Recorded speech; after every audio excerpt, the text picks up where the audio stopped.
भारत निवडणूक आयोगाच्या निर्देशानुसार शिरपूर तालुक्यातील सर्व जे मतदार आहेत त्यांना आवाहन करण्यात येते की भारत निवडणूक आयोगाच्या निर्देशानुसार शिरपूर तालुक्यामध्ये विशेष पुनर्निरीक्षण कार्यक्रम राबवण्यात येत आहे आणि त्याच्यामध्ये मतदार यादीबाबतचा जो मतदार नोंदणीचा फॉर्म आहे, इन्युमरेशन फॉर्म, आणि तो फॉर्म आपल्याला आपले संबंधित जे मतदान केंद्राचे BLO आहेत त्यांच्याकडे आपल्याला तो फॉर्म भरून द्यायचा आहे आणि फॉर्म सोबत आपल्याला आपले जर नाव 2002च्या मतदार यादीमध्ये असेल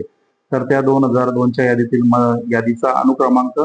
आपल्याला द्यायचा आहे आणि जर आपलं नाव 2002च्या यादीत नसेल तर आपले आई वडील आजी आजोबा यांचं जे नाव असेल 2002च्या यादीत त्याचा अनुक्रमांक आपल्याला तो द्यायचा आहे। तसेच आपल्याला त्या इन्व्हिटेशन जो फॉर्म आहे त्या फॉर्मवर आपल्याला आपलं जन्मतारीख, आधार क्रमांक, आपला मोबाईल नंबर, तसेच आपलं वडिलांचं नाव, आईचं नाव अशी सविस्तर माहिती आपल्याला त्या फॉर्म मध्ये द्यायची आहे आणि त्या फॉर्मवर आपल्याला स्वाक्षरी करून संबंधित जो फॉर्म आहे मतदार नोंदणीचा तो BLO यांच्याकडेच आपल्याला जमा करायचा आहे आणि तो फॉर्म जमा करायची मुदत आहे 29 जुलैपर्यंत।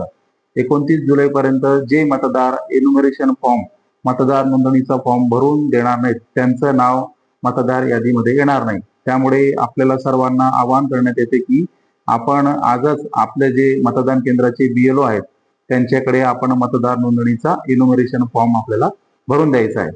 धन्यवाद।